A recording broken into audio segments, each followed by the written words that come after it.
आइए आज हम जो एनर्जी कंजर्वेशन विषय है उसके अंतर्गत यूनिट 9 में जनरल एनर्जी सेविंग्स टिप्स की बात करेंगे।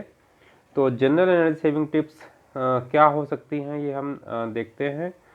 सबसे पहले इसको हम कई कैटेगरी में बांट सकते हैं। Lighting system, room air conditioner, refrigerator, water heater, microwave ovens, electric kettles, computers, fans, electric iron, electric stove, gas stove, washing machine, electrical hazards, preventive measures.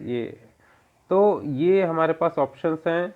और इसके अलावा हम transport, cooking, water pump, colour television, इन सब चीज़ों में भी energy saving कर सकते हैं।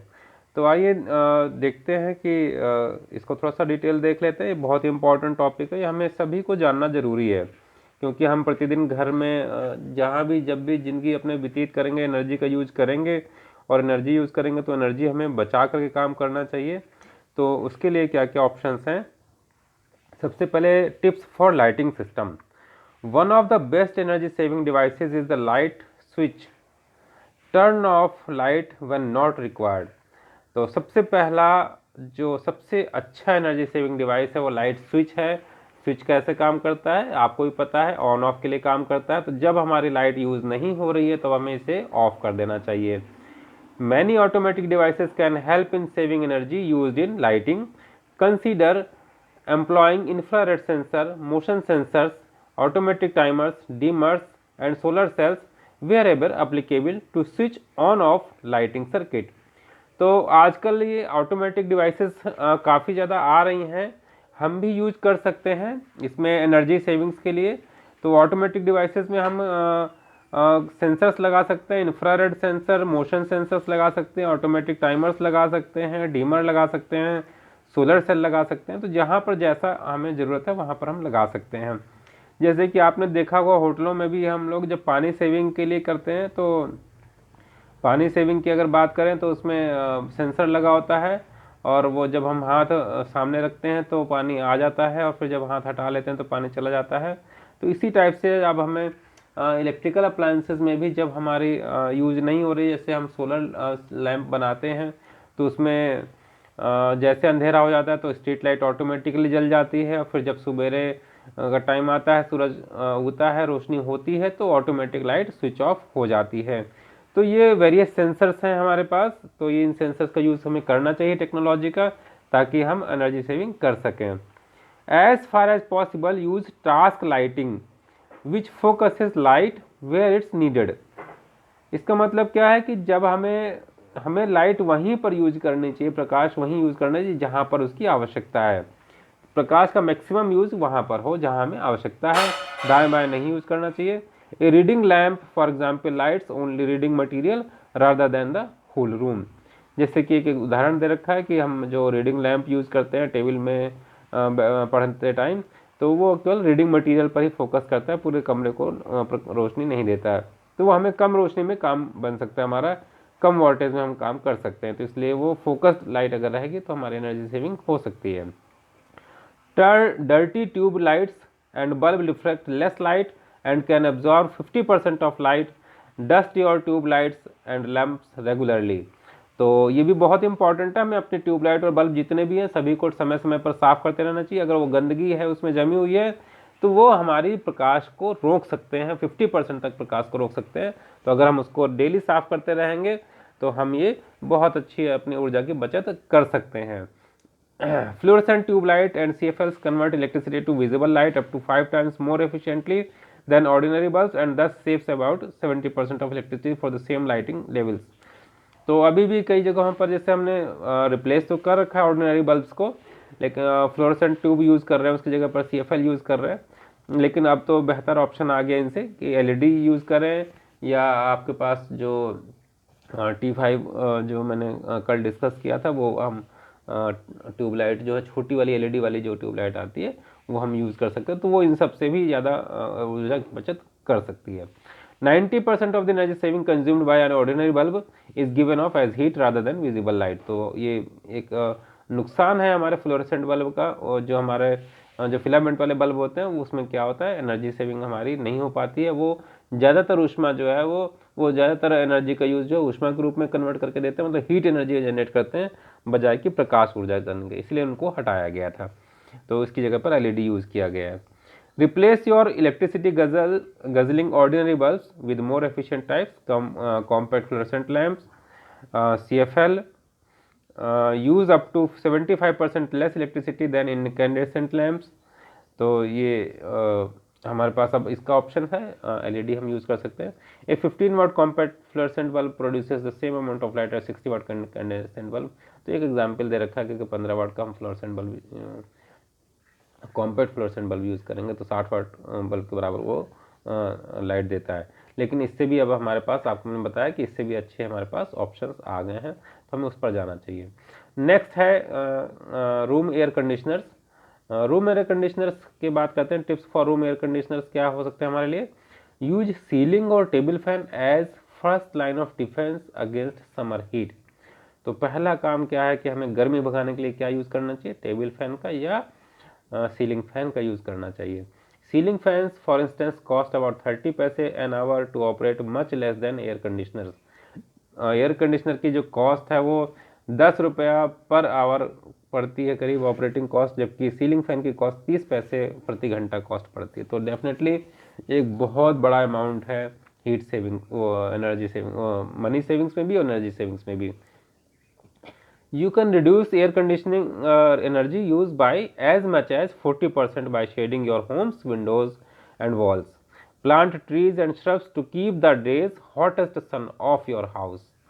तो ये भी बहुत इंपॉर्टेंट पॉइंट है। हम एयर कंडीशनिंग एनर्जी का उपयोग घटा सकते हैं, 40% तक घटा सकते हैं यदि हम अपने घर की शेडिंग्स अच्छी कर दें। तो शेडिंग्स के बारे में हमने ECBC का जो यूनिट था उसमें इको निवास के बारे में बात की थी, और एनर्जी सेविंग्स हाउस कैसे बनाएंगे, एनर्जी एफिशिएंट होम कैसे बनाएंगे उसमें बात की थी। तो उसमें शेडिंग्स के बारे में बात की थी, एक्सटर्नल शेडिंग्स और इंटरनल शेडिंग्स की बात की थी। तो एक्सटर्नल शेडिंग्स में हॉरिजॉन्टल हैंगिंग्स और हॉरिजॉन्टल फिन्स और वर्टिकल फिन्स और कॉम्बिनेशन ऑफ दीज यूज़ किए जाते हैं। और इसी प्रकार से इंडोर शेडिंग्स में हम पर्दे यूज़ करते हैं, तो इनका हम यूज़ करना चाहिए हमें, ताकि हमें घर के अंदर कम से कम ऊष्मा रहे और हमारा कमरा अंदर ठंडा रहे।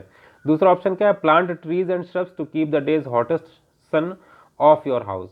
तो गर्मी को दूर भगाने के लिए, घर से गर्मी को दूर भगाने के लिए हमें आसपास, अपने घर के आसपास ट्रीज को प्लांट करना चाहिए, पौधे रोपित करने चाहिए, छोटे मोटे पौधे, श्रब्स, झाड़ियाँ, जितना भी हो सके प्लांटिंग करनी चाहिए, क्योंकि ये हमारे एनवायरनमेंट को ठंडा बनाते हैं और हमारे गर्मी की जो व्यथा है उसको कम करते हैं। तो इससे हमें, अगर हम प्लांट लगाएंगे तो हमारे एयर कंडीशनिंग का यूज़ कम होगा, या हम जो भी कूलिंग डिवाइसेस यूज़ कर रहे हैं उसका कम यूज़ होगा। One will use 3 to 5% less energy for each degree air conditioner is set above 22 degrees Celsius. So set the thermostat of your room air conditioner at 25 degrees Celsius to provide the most comfort at the least cost. तो देखिए ये एक calculation है, बहुत बढ़िया calculation है। अगर हम 22 डिग्री सेल्सियस के ऊपर टेम्परेचर रखते हैं अपने एसी का, तो 3 से 5% तक एनर्जी हम बचा सकते हैं। तो हमें, अब ये गवर्नमेंट भी डिसाइड करे और हमें भी ये करना चाहिए कि हमें जो एयर कंडीशनर है वो 25 डिग्री सेल्सियस तक चलाना चाहिए, ताकि हमारा एनर्जी सेविंग्स भी हो सके और हमारा कॉस्ट कम हो सके। यूजिंग सीलिंग फैन और room fans allows you to set the thermostat higher because the air movement will cool the room. तो हमें, हमारे पास वो थर्मोस्टेट होता है, वो हमारे कमरे के पंखे को हम कम ज़्यादा कर सकते हैं ताकि कमरा ठंडा रह सके। A good air conditioner will cool and dehumidify a room in about 30 minutes, so use a timer and leave the unit off for some time. तो अब इसमें बताया है कि हमें जो है एसी यानी कि हमेशा 24 घंटे चला करके रखना है, हमें अपने कमरे को ठंडा कर लेना है, डीह्यूमिडिफाई कर लेना है, उसकी जो वहाँ पर ह्यूमिडिटी है, नमी है जो है वो ख़त्म कर देता है रूम। करीब करीब एयर कंडीशनर जो है रूम की नमी ख़त्म कर सकता है 30 मिनट के अंदर, आधा घंटे के अंदर वो ख़त्म कर देता है। तो हमें कोशिश करनी चाहिए कि आप थोड़ा सा चला लीजिए एसी, रूम नॉर्मल हो जाए, उसके बाद फिर एसी बंद कर दीजिए। तो हमें उतने ही टाइम के लिए यूज़ करना चाहिए जितनी हमें आवश्यकता है, कंटिन्यूअस इसको चलाना नहीं चाहिए। इससे कई सारी बचतें हैं। देखिए एसी भी कम चलेगा तो मेंटेनेंस कॉस्ट भी रिड्यूस हो जाएगी और एनर्जी सेविंग तो हो ही रही है।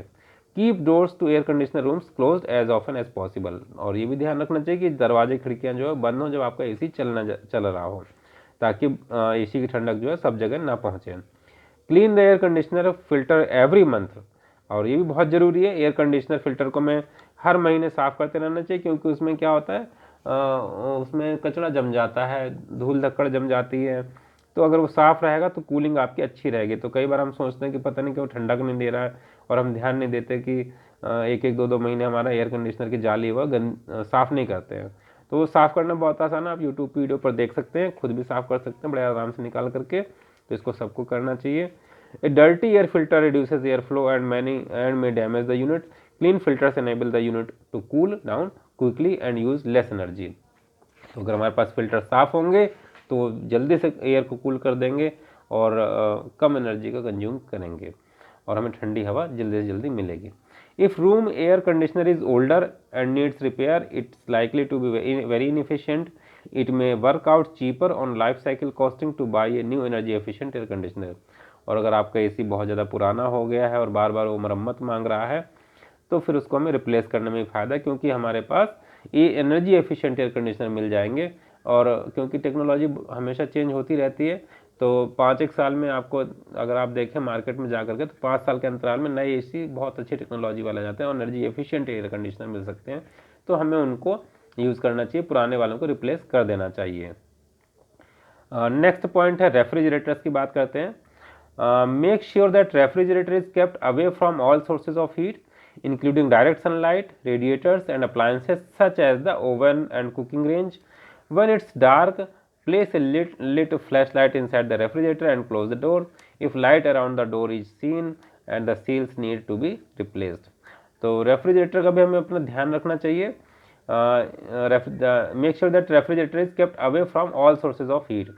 तो हमें जो है रेफ्रिजरेटर ऐसा नहीं कि कहीं आसपास गर्मी हो रखी है और वहाँ पर हम रेफ्रिजरेटर रख दें।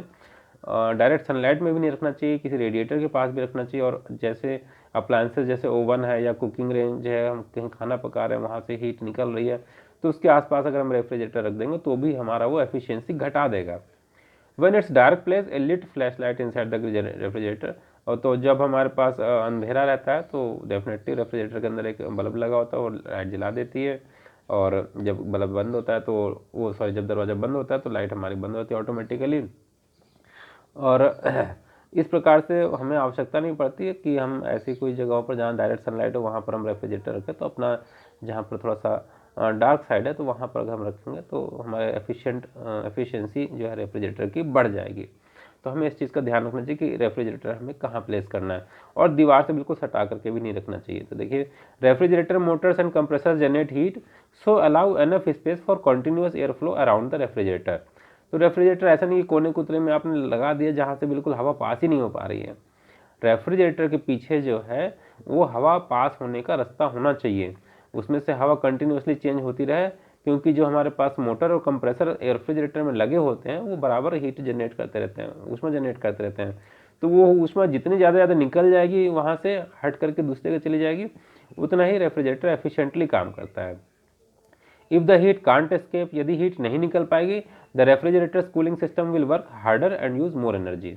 तो अगर आपने ऐसा कर रखा है तो आपको तो पता नहीं चलेगा कि भाई हो क्या रहा है, लेकिन अगर आप मेजरमेंट करें कि रेफ्रिजरेटर कितनी बिजली खा रहा है तो आपको पता चल जाए कि अगर आप कूलिंग सिस्टम आपने ख़राब कर रखा है, किसी कोने में लगा रखा है रेफ्रिजरेटर, तो वहाँ से जब रेफ्रिजरेटर को ठंडा करने में बहुत ज़्यादा एनर्जी कंज्यूम करता है वो, और कूलिंग सिस्टम ज़्यादा काम करता है और बहुत एनर्जी कंज्यूम करता है, तो बिजली का बिल भी खूब खाएगा। तो अगर आप ये टेस्ट करना चाहें तो एक मैंने आपको बताया था अभी जनरल एनर्जी सेविंग टिप्स में, जब हम होम की बात करते हैं, इकोसिस्टम की बात करते हैं, इको निवास की बात कर रहे थे, तो वहाँ पर हमने पढ़ा था कि हमें मीटरिंग सिस्टम लगाना चाहिए, एनर्जी मीटर्स लगाने चाहिए। तो मैंने वहाँ बताया था कि एनर्जी मीटर्स कई टाइप के अवेलेबल हैं, तो ये हमें सबको यूज़ करना चाहिए। कौन सा अप्लायंस कितना एनर्जी कंज्यूम कर रहे हैं हमें मालूम होना चाहिए। तो इस प्रकार से हम अपने को वाइजली, मतलब बुद्धिमत्ता से कार्य करके अपने एनर्जी सेविंग को बचाना चाहिए, एनर्जी सेविंग करनी चाहिए। A full refrigerator is a fine thing but be sure to allow adequate air circulation inside it. Refrigerator को मतलब पूरा भर के आप रख देते हैं ये तो अच्छी बात है, लेकिन कम से कम उसमें ऐसा इतनी जगह जरूर छोड़ना चाहिए कि रेफ्रिजरेटर के अंदर जो है हवा जो है सर्कुलेट हो सके। एक्चुअली होता क्या है, रेफ्रिजरेटर के अंदर ऐसा नहीं कि पूरा हर एक खाने में सब चीज़ें भर भर के आपने रख दी हैं, सांस लेने की मतलब हवा पास होने की, सर्कुलेशन की जगह नहीं है। तो उससे क्या होगा, ऊपर ऊपर का मतलब उसको कूलिंग में ज़्यादा मेहनत करनी पड़ेगी रेफ्रिजरेटर को। तो हमें थोड़ा सा एयर फ्लो बना के चलना चाहिए, और हाँ थोड़ा सा ऐसा अरेंजमेंट करना चाहिए अंदर सामान रखते टाइम, सब्जियां रखें, दूध रखें, तो हाँ ऐसा अरेंजमेंट करना चाहिए कि उनके जो जालियाँ हैं ऊपर से नीचे तक एयर फ्लो आराम से बन सके। Think about what you need before opening refrigerator door, you will reduce the amount of time the door open remains open. हमें एक चीज़ और ध्यान रखनी चाहिए कि रेफ्रिजरेटर का आपने क्या किया, पता ही नहीं कि रेफ्रिजरेटर से क्या निकालना है। अब रेफ्रिजरेटर आपने हैंडल खोल दिया और सोच रहे हैं कि अरे सब्जी कौन सी बनाएं, अब क्या दूध निकालना है कि नहीं निकालना है, दही निकालना है कि नहीं निकालना है। तो आप एक बार में पहले डिसाइड कर लीजिए कि रेफ्रिजरेटर से ये चीज़ें निकाल के रखनी है, तो आप उसको टाइमली निकाल के रख दीजिए बाहर, और तुरंत रेफ्रिजरेटर का दरवाजे को बंद कर दीजिए। कुल मिला के कहने का मतलब ये कि रेफ्रिजरेटर का दरवाज़ा खोल के ज़्यादा देर तक नहीं रखना है। सामान आप जो ज़रूरत का उसको निकाल लीजिए बाहर और उसको फिर रख दीजिए। इसी प्रकार से एक चीज़ और ध्यान रखनी है कि जब आपने जो आपने खाना है, जब आपने जो भी आपने आइटम्स फ्रिज के अंदर से निकाले और उनको आप सब्जी बनाने जा रहे हैं, तो उसको आप थोड़ा सा इतना टाइम दीजिए, घंटे 2 घंटे पहले ही निकाल के रख लीजिए। मतलब सुबह 7 बजे अगर आपको खाना बनाना है, सब्जी काटनी है, तो आप 5 बजे करीब आप वो निकाल के रख दीजिए, ताकि जो फ्रिज के अंदर जो ठंडापन सब्जी ने या आपके दूध ने प्राप्त कर लिया, वो नेचुरल तरीके से नॉर्मल कंडीशन में आ सके, ताकि जब आप उसको गर्म करें या यूज़ करें बनाने के लिए, तो वो नॉर्मल टेम्परेचर पर आ सके और नेचुरली वो आपको वो नेचुरली नॉर्मल कंडीशन पर आ सके। वरना आप होगा क्या कि मान लीजिए आपने फटाफट निकाला फ्रिज से, उसको काटा और तुरंत आपने सब्जी को छौंक दिया, तो फिर जब आप जो वो यूज कर रहे हैं, क्या नाम है, गैस या इलेक्ट्रिक ओवन जो भी यूज़ कर रहे हैं सब्जी पकाने में, तो वो फिर ज़्यादा ऊर्जा खर्च करने लग जाएगा। तो दूसरी तरफ वहाँ भी हमें एनर्जी सेविंग्स नहीं हो पाएगी। तो इस चीज़ का ध्यान रखना है कि फ्रिज के आइटम जो हैं, हमें जो भी हमें यूज़ करना है उसको टाइम से पहले निकाल लीजिए, और अपने पहले ही से सोच विचार कर रखें कि हमें क्या आज करना है, उसके बाद ही फ्रिज खोल करके उसमें से आइटम निकालिए। Allow hot and warm foods to cool and cover them well before putting them in the refrigerator. यही हमने बात अभी कही थी कि हमें जो हमारा गर्म खाना है उसको तुरंत वहाँ नहीं रख देना है फ्रिज के अंदर। मान लीजिए गर्म गर्म दूध किया आपने, उबाल के लाए और 5 मिनट हुए नहीं, उसको फ्रिज के अंदर घुसा देखिए फ्रिज में तो ठंडा हो ही जाएगा जी। ऐसा नहीं करना है। आप उसको, जैसे आपने दूध गर्म कर लिया है, 8 बजे आपने गर्म कर लिया, तो उसको थोड़ा सा नॉर्मल होने दीजिए। जब नॉर्मल टेम्परेचर 25 डिग्री सेल्सियस के आसपास इन्वायरमेंट टेम्परेचर पर आ जाए, मतलब लगभग 1-1.5 घंटे बाद या 2 घंटे बाद, जब नॉर्मल कंडीशन पर आ जाए दूध, तब जा करके उसको फ्रिज के अंदर रखें, ताकि फ्रिज की भी एनर्जी बचेगी और आपकी एनर्जी सेविंग्स भी होगी। Refrigerator will use less energy and condensation will reduce. Make sure that refrigerators rubber door seals are clean and tight. They should hold a slip of paper snugly. If paper slip out easily, replace the door seals. हाँ, ये बहुत important point है। अगर आपने refrigerator का रबड़ लगी होती है दरवाजा, जो जब दरवाज़ा बंद करते हैं तो बीच में आप देखेंगे वहाँ रबड़ का एक सीलिंग लगा हुआ है। अब आप वो रबर का सीलिंग अच्छी प्रकार से बंद होना चाहिए। तो आप उसको चेक कैसे करें कि वो अच्छी प्रकार से बंद है कि नहीं? तो उसका तरीका ये है कि आप एक छोटा सा कागज़ का टुकड़ा लीजिए, ठीक है, करीब 1 हाथ के साइज़ के बराबर का आप टुकड़ा ले लीजिए, और उसको आप दरवाजे के बीच में फंसा दीजिए। मतलब जब दरवाज़ा बंद करो तो उस हिसाब से, अगर वो मतलब दरवाजे और उसका बॉडी के बीच में आप फंसाइए रबड़ में और दरवाज़ा बंद करिए रख करके उसको। अगर वो दरवाजे से स्लिप होकर के नीचे गिर जा रहा है पेपर, इसका मतलब आपकी रबर सीलिंग जो है वो प्रॉपर नहीं हो पा रही है। तो रबर सीलिंग रिप्लेस करवानी चाहिए, ताकि आपका डोर अच्छी प्रकार से सील रहे और जो अंदर की कूलिंग है वो बाहर ना निकल सके। ठीक है।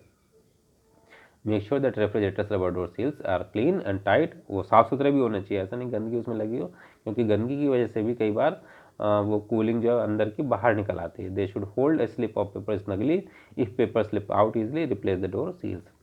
When dust builds up on refrigerator's condenser coil, the motor works hard and use more electricity. Clean the coils regularly to make sure that air can circulate freely. अब रेफ्रिजरेटर के पीछे जो है कंडेंसर कॉइल लगी होती हैं, तो उन कॉइल्स को भी हमें साफ़ सुथरा रखना चाहिए, टाइम टू टाइम उसको साफ़ करते रहना चाहिए, क्योंकि अगर उनके ऊपर धूल जम जाएगी तो हमारा कूलिंग प्रोसेस में ज़्यादा एनर्जी कंज्यूम होगी और हमारी बिजली खर्च होगी, तो हमारी जेब भी ढीली हो जाएगी। तो हम उसका आसान तरीका क्या है कि घर में जो भी लोग चाहे मैन हो या वुमेन हो, जो भी घर में काम कर रहे हैं, उन सबको रेगुलरली इस जिम्मेदारी को समझना चाहिए। हमें सबको जिम्मेदारी लेनी चाहिए कि अपनी जो चीज़ें हैं वो एनर्जी एफिशिएंट हों, और उसको बनाने में हम सबको अपना सहयोग देना चाहिए। हम सबको जानना चाहिए, चाहे घर में जो भी रहने वाले हैं सभी को जानना चाहिए कि हमें रेफ्रिजरेटर को कैसे क्लीन करना या एनर्जी एफिशिएंसी पूरे घर में कैसे मेंटेन करनी। तो रेफ्रिजरेटर की कंडेंसर कॉइल को भी हमें टाइम टू टाइम साफ़ करना चाहिए। स्विच ऑफ करिए आप फ्रिज को, बिजली का प्लग बाहर निकाल लीजिए, उसके बाद कंडेंसर कॉइल आप साफ़ कर दीजिए, क्योंकि डर लगता है भाई पानी से या किसी से आप साफ़ कर रहे हैं तो कई बार लगता है कि ऐसा ना हो कि करंट लग जाए। तो उससे बचने के लिए एक बेहतर तरीका है कि आप स्विच ऑफ करके 2 मिनट के लिए आप साफ़ कर लीजिए, फिर आप साफ़ करके फिर जब सूख जाए, आपका हाथ सूख जाए, पैर सूख जाए, तो फिर पुनः बिजली का प्लग वापस लगा दीजिए। For manual defrost regenerator, accumulation of ice reduces the cooling power by acting as unwanted insulation. Defrost freezer compartment regularly for a manual defrost refrigerator. तो defrost क्या है, अंदर जो बर्फ़ जम जाती है ना, वो इंसुलेशन पैदा कर देती है। वो मतलब इंसुलेशन मतलब वो कूलिंग को सर्कुलेट नहीं होने देती है, तो उसको हमें हटाना चाहिए। मतलब जो फालतू की बर्फ़ जम गई है उसको हमें हटाना चाहिए, और उसके लिए डिफ्रॉस्ट बटन दबाते रहना चाहिए। तो ये जब भी आप देखें कि ज़्यादा वहाँ बर्फ़ जम गया है तो नीचे कूलिंग फिर स्लो हो जाएगी। मतलब नीचे जो सब्जियाँ रखी हैं तो वो बहुत ज़्यादा ठंडी नहीं हो पाएंगी उनकी, या देर ज़्यादा से ज़्यादा ठंडी हो। तो ये चीज़ आपको वैसे तो पता नहीं चलती, अगर आप मेज़र करें तो पता चलेगी, लेकिन अब चूँकि अब जैसे हम बता रहे हैं और आपने भी कहीं से सुन रखा है, तो इस चीज़ को यूटिलाइज़ करिए, इसको मानिए। और नहीं मान रहे तो फिर भाई अब मेजरमेंट करिए और उसको चेक करिए कि हाँ भाई ये बात सही है, और आपको ये फिर तब भी साफ़ करना चाहिए। तो डिफ्रॉस्ट करते रहना चाहिए ताकि वो बर्फ़ का जो लेयर जम गई है, अनावश्यक इंसुलेशन पैदा हो गया है कूलिंग सर्कुलेशन में, तो वो आपका हट सके। तो उसके लिए आप defrost button time to time दबा दीजिए, उसके बाद सफाई कर दीजिए फ्रिज की, और फिर पुनः फ्रिज को बंद करके रीयूज़ कर लीजिए। तो ये हमने रेफ्रिजरेटर्स के बारे में जाना। आइए वाटर हीटर्स की बात करते हैं, इसमें क्या हम सेविंग कर सकते हैं। To help reduce heat loss, always insulate hot water pipes especially where they run through unheated areas, never insulate plastic pipes. तो हमें हीट लॉस को कम करने के लिए हॉट वाटर पाइप में इंसुलेशन ज़रूर करना चाहिए। तो कई बार हम जैसे अपने घर बनाते हैं तो उसमें हॉट वाटर पाइप लाइन अलग से डालते हैं, तो वहाँ से गर्म पानी आ रहा होता है, तो गर्म पानी की जो लाइन आ रही है उसको इंसुलेशन होना चाहिए ताकि वो हीट लॉस ना हो। पानी में जो आए तो वो ऐसा ना हो कि पूरे सब जगह हीट बांटता हुआ चला आए, तो जब हमारे पास तक पहुँचे बाल्टी में तब तक वो ठंडा हो जाए, तो थोड़ा फ़र्क पड़ता है देखिए। इसलिए इसको बेहतर है कि आप इंसुलेटेड हीट पाइप यूज़ करें, ठीक है। To help reduce heat loss always insulate hot water pipes especially we are they run through unheated areas, never insulate a plastic pipe. अब प्लास्टिक का अगर पाइप है तो उसे इंसुलेशन नहीं यूज़ करना चाहिए। उसमें जो नॉर्मली कंडक्शन का किस्म होता है, कंडक्शन जो है वो मेटेलिक पाइप्स में ज़्यादा होता है, तो मेटेलिक पाइप्स को ये साथ में जरूर यूज़ करना चाहिए। By reducing the temperature setting of water heater from 60 degree Celsius to 50 degree Celsius, one could save और 18% of the energy used at higher setting. अब होता क्या है, कई बार लोग क्या समझते हैं, बिल्कुल खद्दा लगना चाहिए पानी में, यानी कि पानी उबल जाना चाहिए तब जाकर के हम पानी लेंगे। तो देखिए वो बहुत ज़्यादा ऊर्जा खर्च करता है, वास्तव में हमारी आवश्यकता इतनी होती ही नहीं है। अगर हम एक ये उदाहरण दे रखा है कि अगर हम 60 डिग्री से की बजाय हम 50 डिग्री सेल्सियस का पानी यूज करें तो हम 18% तक एनर्जी सेविंग कर सकते हैं। तो हमें ये चीज़ करनी चाहिए, हमें आवश्यकता है। मुश्किल से अगर आप बहुत ज़्यादा गर्म भी यूज़ करें तो 25-30 डिग्री सेल्सियस सफिशिएंट है पानी, तो इस टेम्परेचर पर आप आराम से यूज़ कर सकते हैं हीट वाटर को। तो ज़्यादा नहीं करना चाहिए, जितनी आवश्यकता उतना ही करना चाहिए। लाइक अब नेक्स्ट बात करते हैं माइक्रोवेव ओवन्स एंड इलेक्ट्रिक केटल्स की बात करते हैं। तो ये भी हम लोग काफ़ी यूज़ करते हैं आजकल, अर्बन एरियाज़ में बहुत ज़्यादा चला हुआ है और रूरल में भी लोग यूज़ कर रहे हैं। Microwave save energy by reducing cooking times. In fact, one can save up to 50% on your cooking energy cost by using microwave oven instead of regular oven, especially for small quantities of food. अब microwave बहुत बढ़िया चीज़ है। ये क्या है, बहुत कम समय में और बहुत जल्दी खाना पका देती है। तो लगभग 50% तक की ऊर्जा की बचत हमारी हो सकती है। तो अगर हम थोड़ा सा खाना बना रहे हैं, क्योंकि माइक्रोवेव का साइज़ जो है वो लिमिटेड होता है, बहुत बड़े माइक्रोवेव ओवन नहीं आप घर में यूज़ कर सकते, तो बहुत बड़ी कुकिंग के लिए आप नहीं कर सकते। तो लेकिन अगर हम जैसे 2.5 3 5 लोगों की फैमिली है, तो उसमें हम उसके लिए खाना आराम से माइक्रोवेव ओवन में बना सकते हैं। तो जहाँ तक संभव हम इसको यूज़ करना चाहिए, ताकि हम एनर्जी सेविंग्स बचा सकें, एनर्जी सेविंग्स कर सकें। Remember, microwaves cook food from the outside as toward the centre of the dish, so if you are cooking more than one time, place larger and thicker items on the outside. तो ये थोड़ा सा microwave tips हैं। जब आप microwave खरीदेंगे तो वहाँ पर भी आपको उसकी मैनुअल मिलेगी या किताब मिलेगी, उसमें आप देख सकते हैं कि माइक्रोवेव को हमें कैसे यूज़ करना चाहिए। तो माइक्रोवेव में ख़ास बात यह है कि वो जो कुकिंग का प्रोसेस है उसका बाहर की एज में होता है पहले, फिर अंदर की तरफ डिश में जाता है, मतलब एनर्जी जो है उसकी वहाँ ट्रांसफ़र होती है। So if you are cooking more than one item, place larger and thicker items on the outside. तो अगर आपने बहुत सारे उसमें आइटम रख रखे हैं, तो बड़े और मोटे आइटम जो बाहर की तरफ रखें और पतले वाले आइटम्स जो अंदर की तरफ में रखें, क्योंकि वो उनकी कुकिंग, भाई पतला आइटम आप बाहर रख देंगे तो क्या होगा, माइक्रोवेव तो बाहर को पहले वो करता है, हीट करता है, तो वो बेचारे बाहर वाले वो पहले जल जाएंगे। तो इसलिए पतले वाले आइटम्स अंदर होने चाहिए, मोटे वाले आइटम्स जो है वो बाहर की तरफ में रखने चाहिए बर्तन में। Use an electric kettle to heat water, it's more energy efficient than using an electric cook top element. तो इलेक्ट्रिक कुक टॉप एलिमेंट जो हम लोग नॉर्मली घरों में पुराने ज़माने में हीटर यूज़ करते हैं, तो वो कुछ उसी टाइप का समझ लीजिए, जिसके ऊपर बर्तन रख करके हम फिर पानी उबालते थे। उसके वजह अगर हम इलेक्ट्रिक केटल यूज़ करें तो इलेक्ट्रिक केटल में देखिए दो फायदे, एक तो हमें जितनी आवश्यकता है पानी की उतना ही हम गर्म करेंगे, और वो थोड़ा सा पानी तुरंत गर्म हो जाता है। तो जितनी हमारी आवश्यकता है उतना ही पानी गर्म हो, फालतू पानी हम नहीं गर्म करेंगे और वेस्टेज ही हमारा नहीं होगा। तो हम एनर्जी सेविंग इस प्रकार से कम कर सकते हैं। When buying a new electric kettle, choose one that has an automatic shut-off button and heat-resistant handle. तो ये चीज़ हमें ध्यान रखनी है जब भी हम इलेक्ट्रिक केटल खरीदने जाएं, तो एक तो उसमें ऑटोमेटिक बंद करने वाली बटन होनी चाहिए, ताकि जैसे एक टेम्परेचर पर हम सेट, थर्मोस्टेट भी होना चाहिए उसमें, अगर पर्टिकुलर जैसे टेम्परेचर पहुंचा तो तुरंत automatically electric kettle switch off हो जाए। और हैंडल जो है वो हीट रेजिस्टेंट होना चाहिए, ऐसा नहीं कि हम जल जाएं। वो तो आजकल वैसे आ रहे हैं ऐसे ही, पर फिर भी जो आप जाएँ तो थोड़ा सा ध्यान रखें। कई बार होता है कि हम पुरानी केटल ले आते हैं और पता नहीं होता, अगर हमें जानकारी नहीं है तो ये चीज़ हमारे साथ धोखा हो सकता है। तो लेटेस्ट में जो आप मार्केट में है तो सब चीज़ों को, इन सब चीज़ों को ध्यान में रखें। It takes more energy to heat a dirt kettle. अगर हम गंदी केटल यूज़ करेंगे तो डेफिनेटली वो हमें ज़्यादा एनर्जी कंज्यूम करेगा पानी गर्म करने के लिए। तो regularly clean your electric kettle by combining boiling water and vinegar to remove minerals deposits. तो अंदर जो है उसके लिए क्या तरीका है कि उबला हुआ पानी ले लें और नींबू वगैरह आप ले लें या कोई भी सिरका ले लें, उसको थोड़ा सा डाल दीजिए और उसको फिर सफाई कर लीजिए। इसी प्रकार से माइक्रोवेव की भी थोड़ा सफाई हमें करनी चाहिए। माइक्रोवेव का तरीका में सफाई करने का तरीका ये है कि आप कटोरी में पानी ले लीजिए और थोड़ा नींबू का रस उसमें डाल दीजिए और माइक्रोवेव के अंदर रख करके उसको चला दीजिए, तो उसकी भाप से जो है वो सारी तरफ सफाई हो जाती है, तो इससे कीटाणु वगैरह भी मर जाते हैं। तो हमारा जो अंदर का वातावरण माइक्रोवेव के अंदर का वो डिसइंफेक्ट हो जाता है। तो ये चीज़ हमें क्लीनिंग का पार्ट है, उसको यूज़ करना चाहिए। Don't over fill the kettle for just one drink, heat only the amount of water you need. तो ये मैंने आपको पहले ही बताया था कि हमें उतना ही पानी, इलेक्ट्रिक केटल में वैसे भी हमें उतना ही पानी हम यूज़ करना चाहिए जितना हमें ज़रूरत है, उससे फालतू नहीं हमें पानी यूज़ करना चाहिए, क्योंकि उसमें लिमिटेड है, हम कर सकते हैं काम। नेक्स्ट है computers. Turn off your office equipment when not in use. A computer that runs 24 hours a day, for instance, uses more power than an energy efficient refrigerator.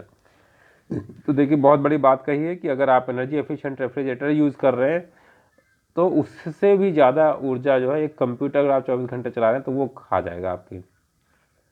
तो हमें कंप्यूटर को उतना ही चलाना चाहिए जितनी हमारी ज़रूरत है, फालतू में चला करके रखना नहीं चाहिए। If your computer must be left on, turn off the monitor. This alone uses more than half the system energy. तो ये भी बहुत जानने की चीज़ है कि मॉनिटर को हमें स्विच ऑफ जरूर कर देना चाहिए। अगर हम मान लो सीपीयू नहीं ऑफ कर रहे हैं, मान लीजिए हम थोड़ी देर के लिए जा रहे हैं फिर हमें बार बार सीपीयू ऑन करना पड़ रहा है, तो आप ऑन ऑफ पूरा शट डाउन ना करके आप, एक तरीका ये है कि आप तुरंत उसको मॉनिटर को स्विच ऑफ कर दीजिए। केवल मॉनिटर स्विच ऑफ से ही आपको काफ़ी काम हो जाएगा। तो नेक्स्ट है setting computers monitors and copiers to use sleep mode when not in use helps cut energy cost by approximately 40%। तो ये बहुत इंपॉर्टेंट चीज़ है, स्लीप मोड में डाल दीजिए सिस्टम को। तो ये सेटिंग्स हमें कर लेनी चाहिए कि हमारा जब ना यूज़ हो रहा हो, कंप्यूटर्स मॉनिटर्स और कॉपियर्स हमारा यूज़ नहीं हो रहा है, तो उसको स्लीप मोड में ऑटोमेटिकली वो चला जाए। तो इससे हम भी इस तरीके से भी हम 40% तक ऊर्जा बचा सकते हैं। Battery chargers such as those for laptops, cell phones and digital cameras draw power whenever they are plugged in and are very inefficient. Pull the plug and save. तो हमारे पास जो बैटरी चार्जर है जो लैपटॉप के लिए या cell phones के लिए या डिजिटल कैमरा के लिए, वो बहुत ज़्यादा ऊर्जा खर्च खींचते रहते हैं। तो जब हमें ज़रूरत हो तो तभी उनको लगाएं और बाकी टाइम में उसको बैटरी वहाँ से बाहर निकाल करके रख दें। Screen savers save computer screen not energy.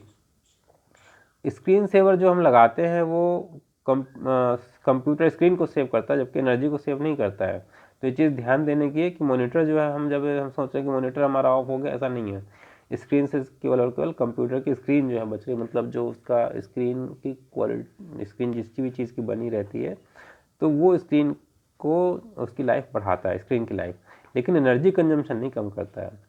तो startups and shutdowns do not use any extra energy, nor are they hard on your computer components. In fact, shutting computers down when you are finished using them actually reduces system wear and saves energy.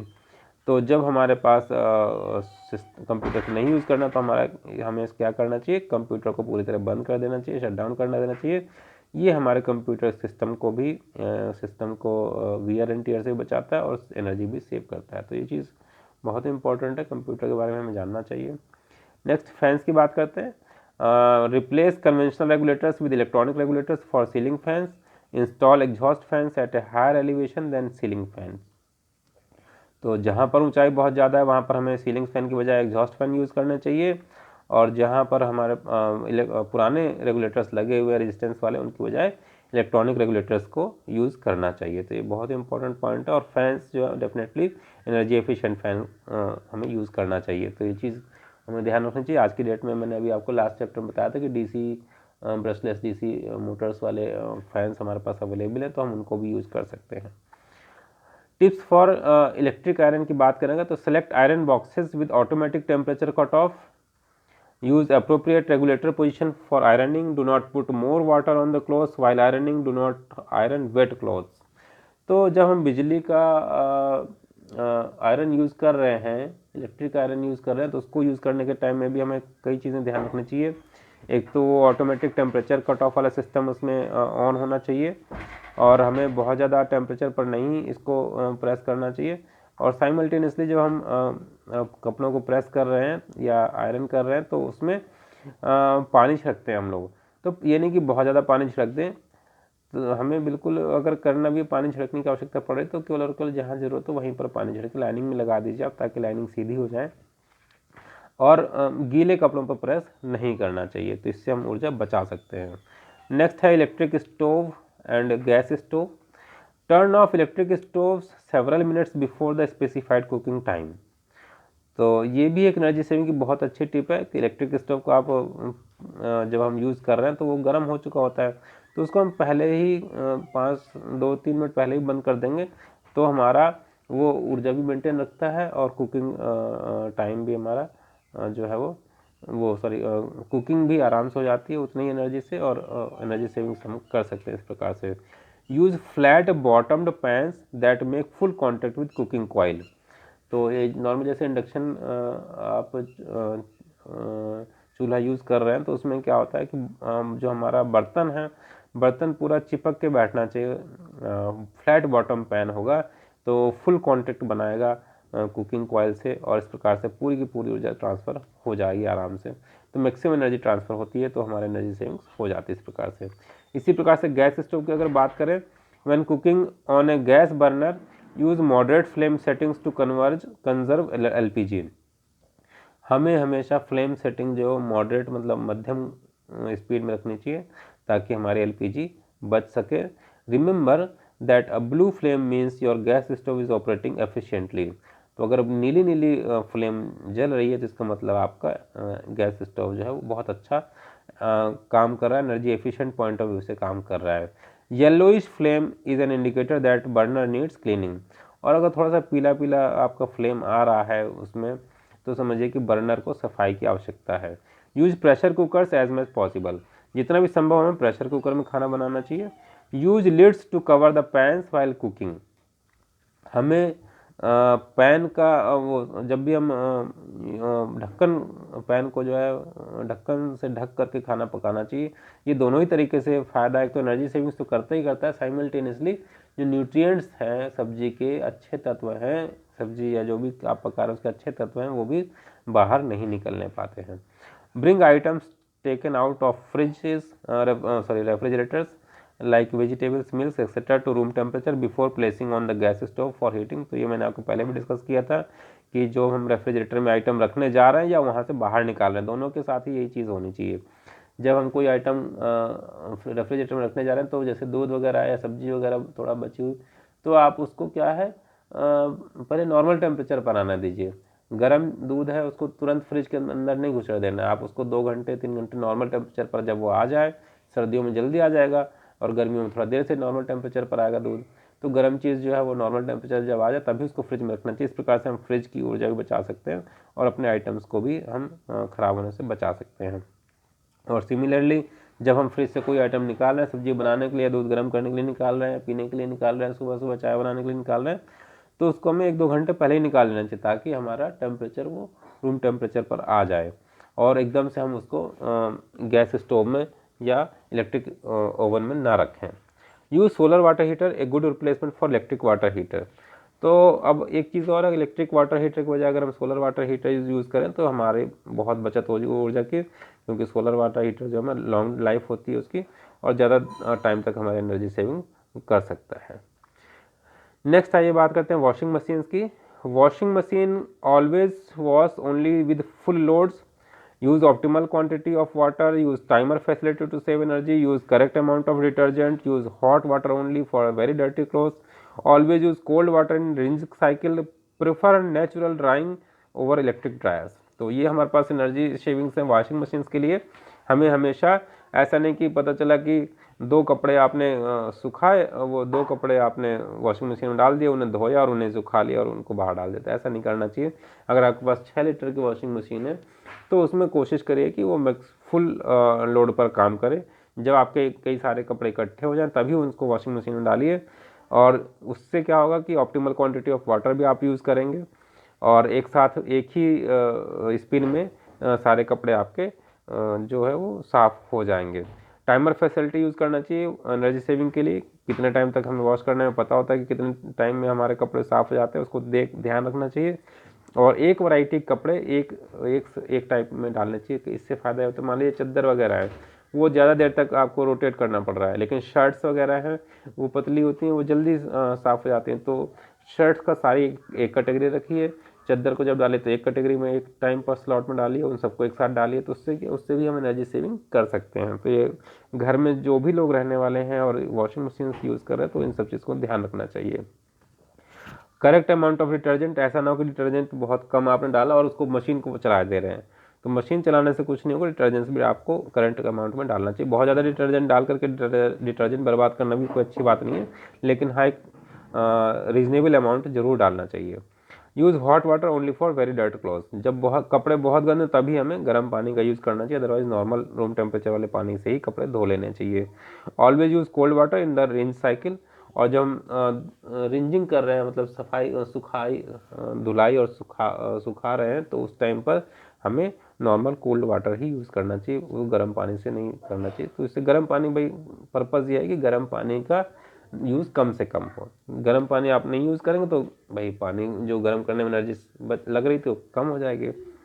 Prefer natural drying over electric dryers, और जितना संभव कपड़े धोने के बाद ज़रूरी नहीं कि आप अब गर्मी का सीजन है तो आप उसको इलेक्ट्रिक ड्रायर यूज़ कर रहे हैं, कोई ज़रूरत नहीं है। अभी गर्मी के सीजन में तो आप वैसे ही बाहर डाल दीजिए, सुबह आप डालेंगे 8 बजे और आपको 10-11 बजे तक कपड़े सूख करके मिल जाएंगे, चाहे वो ड्रायर लगाए हों चाहे ना लगाए हों, क्योंकि इतनी तेज़ गर्मी पड़ रही है। सर्दी के मौसम में भी आपका थोड़ा टाइम ज़्यादा लगता है, सुबह डालते हैं तो शाम तक सूखते हैं, लेकिन जैसे जहाँ पर बर्फ़ और बर्फीले इलाके हैं तो वहाँ नेचुरली हमें कई बार यूज़ करना पड़ जाता है इन सब चीज़ों का। तो जहाँ ज़रूरत हो वहीं पर यूज़ करना चाहिए। तो ये आपको मैंने कुछ एनर्जी सेविंग्स टिप बताए थे घर के अप्लायंसेस के बारे में। तो देखिए अब electrical safety tips for homes में इलेक्ट्रिकल हैजार्ड्स क्या क्या हो सकते हैं, ये हम थोड़ा सा देख लेते हैं, क्योंकि ये हम जब एनर्जी सेविंग्स वैसे टॉपिक नहीं है लेकिन ये थोड़ा सा जानकारी जरूरी है, साथ में कर लेते हैं इसको cover. Shocks, electric shock causes involuntary grip which prolongs the period of contact, more the period of contact more the damage, passage of current through the heart, stops blood supply brain, resulting in loss of consciousness and termination of breathing. When a person is standing at a height receives an electric shock, it is most likely that he will fall. Personally sensitive to electrical shocks varies from person to person.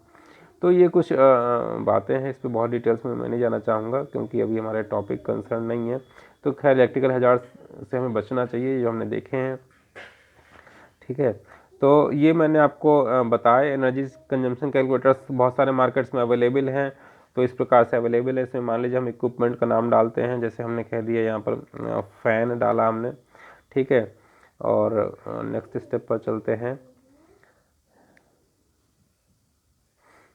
Rated capacity 70 वाट, ठीक है।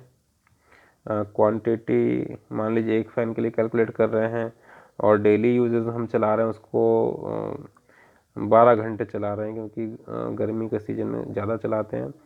तो इस प्रकार से equipment वरना इस प्रकार से इक्विपमेंट ये हम डाल सकते हैं और उसके बाद फिर हम कैलकुलेट कर सकते हैं टोटल की कितनी हमारी एनर्जी यहाँ पर वन डे में कितना एनर्जी कंजम्पशन हो रहा है। तो इस प्रकार से आप ये एक एनर्जी कैलकुलेटर बहुत सारे मार्केट में है, आप इसको यूज़ कर सकते हैं। हमें एनर्जी सेविंग्स करनी चाहिए। अब इसी रेंज में हम बात करेंगे थोड़ा सा कि हमारे पास जो है, मैंने आपको बात बताया था कि कलर टेलीविजन्स अवेलेबल हैं। कलर टेलीविज़न आजकल एलईडी वाले यूज़ करना चाहिए हमें।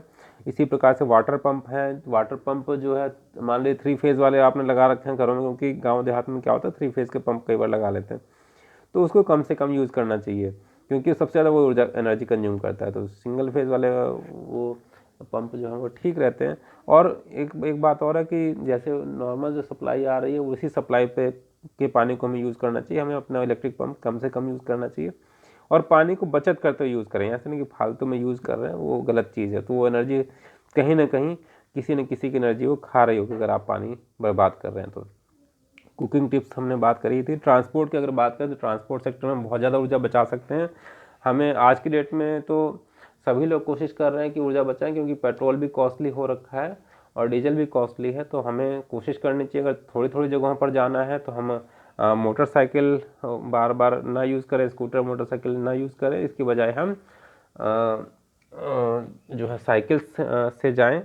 तो ट्रांसपोर्ट सेक्टर में इस प्रकार से हम यूज़ कर कम मैंने मतलब मिनिमाइज़ करके हम कर सकते हैं। और अगर आपको मान लीजिए एक आदमी को जाना तो कार से ना जाए, वो कार पूल अगर बना करके जाएंगे तो बेहतर होगा। कार पूल का मतलब कार में 5 लोग कैपेसिटी, तो 5 लोग बैठ करके जाएं तो बेहतर है, वही सबसे ज़्यादा एनर्जी एफिशिएंट यूज़ है। और लॉन्ग ड्राइव के लिए कार यूज़ करें, शॉर्ट ड्राइव के लिए कार वगैरह ना यूज़ करें। तो ये हम एनर्जी सेविंग्स ट्रांसपोर्ट सेक्टर में बहुत सारे फील्ड हैं। इसी प्रकार से हमारे पास गाड़ियाँ भी हैं। आजकल तो इलेक्ट्रिक बाइक भी आ रही हैं, तो इलेक्ट्रिक बाइक का यूज़ करना चाहिए। और चार्जिंग के लिए इलेक्ट्रिक सोलर चार्जिंग का सिस्टम भी अगर पॉसिबल है तो वो भी करना चाहिए। तो ये सब कुछ हमारे पास टिप्स मैंने देखे हैं। आपको इसमें आपको जो मैंने देखे वो मैंने आपको बताए। और इसके अलावा भी आपके पास बहुत सारे ऑप्शंस हैं, क्षेत्र हैं, या आप इनको पॉइंट बना सकते हैं। तो आप कोशिश करिए कि हर एक तरीके से हम एनर्जी सेविंग करें और अपने बजट को कंट्रोल में करें। एनर्जी सेविंग करें, अपना बचाएंगे तो निश्चित रूप से हम देश को भी कंट्रीब्यूट करेंगे। तो मेरा सभी से अनुरोध है कि सभी लोग ये एनर्जी सेविंग टिप्स ध्यान से देखें। इसके लिए आप ऐप यूज़ कर सकते हैं। BEE का मोबाइल सेवा ऐप है, ब्यूरो ऑफ एनर्जी एफिशिएंसी का। तो ये मैंने वहीं से पॉइंट उठाए, तो वहाँ से आप यूज़ कर सकते हैं। और वहाँ कैलकुलेटर भी अवेलेबल है, तो आप अपना एनर्जी कैलकुलेशन भी कर सकते हैं। इक्विपमेंट्स का कितना अपना कंजम्पशन हो रहा है और एक्चुअल कितना होना चाहिए और कितना आप चाह रहे हो और कितना हो रहा है वो आप इसमें देख सकते हैं। तो कोई इसमें दिक्कत हो टॉपिक्स में तो ज़रूर बताइएगा, एनर्जी सेविंग्स टिप्स में कमेंट कीजिएगा। और अगर चैनल सही लगे आपको तो आप इसको लाइक करिए, सब्सक्राइब करिए, शेयर कीजिए और कमेंट्स ज़रूर दीजिए। Thank you.